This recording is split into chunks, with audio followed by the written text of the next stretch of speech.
ريس كان معايا منتج كده عايز ابيعه جنبك وهو مسترزق برضه. لا يا باشا مش هينفع. يا عم صباح الفل يا عم. مش منتج اللي انت هتجيبه هنا. يا عم ربك بيوزع الارزاق مش كده. بس خلاص نزلوا لي الحاجه يلا.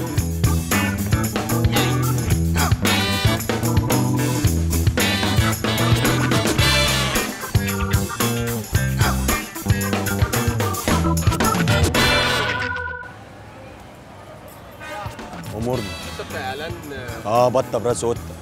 ازيك يا طوط؟ انت بتضحك ليه؟ شايف مكتوب على وشي نكت يعني؟ سكنشايزر.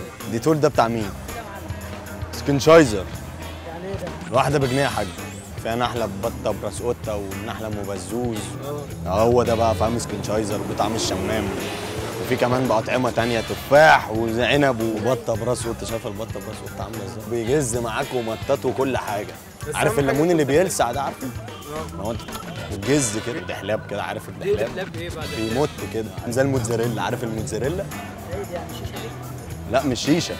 وحاطط علب وطر. لا ده اكل بني ادمين يابا. ماشي فين البزوز؟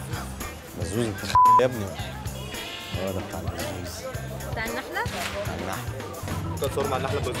انت وانت صغير طيب؟ محدش عايز ياكل سكنشايزر؟ انا بسالك انا عايز تكون ايوه انت بتسال على حاجه معروضه وبتسال عليها. ما هي معروضه قدامك. ايه دي؟ ما بتعرفش انا تقرا؟ بسالك. ودي الاول كل منها كده تعجبك. ندوق بابا برضه. دي بقى المفاجاه. نحله ام بزوز. يا عم كفايه ده النحله دي حوار. عارف ترميها كده تلف فاهم؟ دي معاها خد. ايوه المفروض بس انت اللي هتروح تشتريها. خليها للبيبي الصغير. للاسف مفيش اي حد انا مش طب بعد اذنك هات البتاع.